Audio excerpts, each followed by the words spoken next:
আসসালামু আলাইকুম এভরিওয়ান, আশা করি সবাই ভালো আছেন। আজকে মা দিবস। সবাই নিজের মাকে ফেসবুকের মাধ্যমে ভালোবাসা জানাচ্ছে।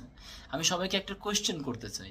কোয়েশ্চেনটা হলো, গত 5 বছরের রিপোর্ট দেখলে বুঝতে পারবেন যে নিজের মাদেরকে আপনারা এত বেশি ভালোবাসা দিয়েছেন যে 70% মা বৃদ্ধাশ্রমের মধ্যে। যেহেতু বাংলাদেশে সবচেয়ে বেশি পোস্ট মা দিবস নিয়ে সবচেয়ে বেশি পোস্ট হয়, মানে জনসংখ্যা ভিত্তিতে। কিন্তু মাদেরকে আপনি কতটুকু ভালোবাসেন সেই জিনিসটা কিন্তু রিপোর্টের মধ্যে দেখা যায় যে 70% মানুষ বা মারা কষ্ট পায়।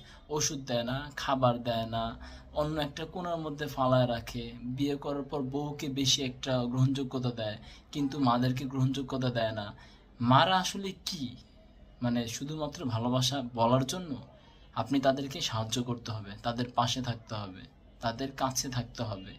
তাদেরও মন আছে, তারা বুড়ো হয়ে গেলেও ছেলেদেরকে সব কথা বলতে চায় না। তারা ভাবে যে আমার ছেলেকে যদি আমি এই কথা বলি তাহলে সে কষ্ট পাবে, তাকে এগুলো কথা বলা যাবে না। মাদের সম্পর্কে বিস্তারিত জানতে হবে।